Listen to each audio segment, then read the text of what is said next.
महाराज आपने कथा सुनी होगी कर्माबाई की।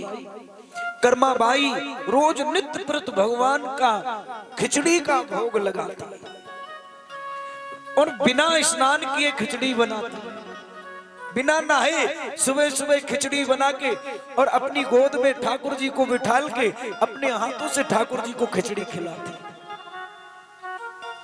और ठाकुर जी का भी नियम था, जब तक कर्माबाई के हाथों की खिचड़ी नहीं खा लेते तब तक पेट नहीं भरता। एक दिन कर्माबाई के यहाँ महात्मा जी आए।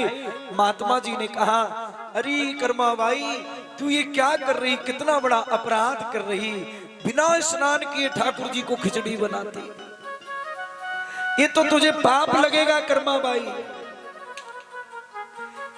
कर्माबाई ने कहा, महात्मा जी मैं जानती नहीं थी, मेरे से अपराध हो गया, पर मैं आपको वचन देती हूँ आज के बाद मैं स्नान करके भगवान का भोग बनाऊंगी, भगवान को खिचड़ी बनाऊंगी।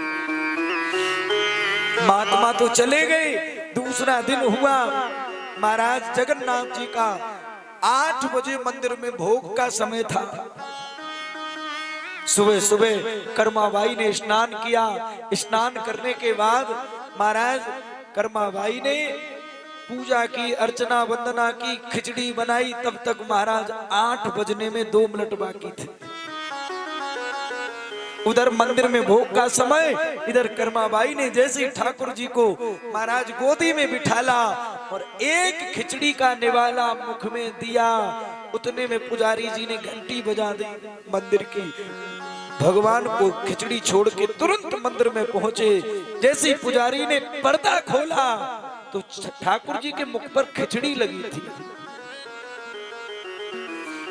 पुजारी जी की आंखों से आंसू बहने लगे।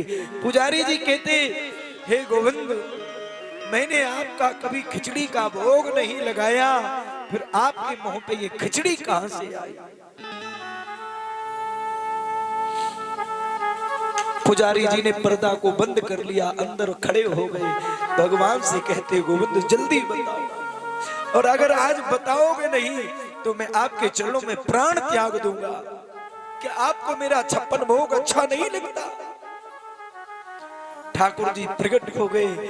ठाकुर जी पुजारी से कहते, पुजारी जी आप उस कर्माबाई के घर चले जाओ, उस कर्माबाई को समझाओ उसे स्नान करने की जरूरत नहीं है, वो बिना स्नान किए खिचड़ी बनाए और मेरा भोग लगाए। जब तक मैं कर्माबाई के हाथ की खिचड़ी नहीं खाता हूं तब तक मेरा 56 भोग से पेट नहीं भरता है।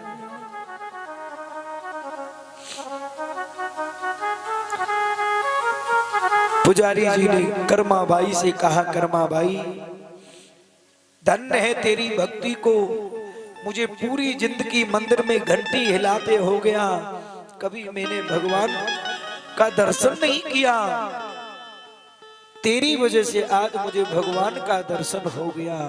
कर्माबाई तुम्हें स्नान करने की जरूरत नहीं है, भगवान तो हृदय को देखते हैं, मन को देखते हैं।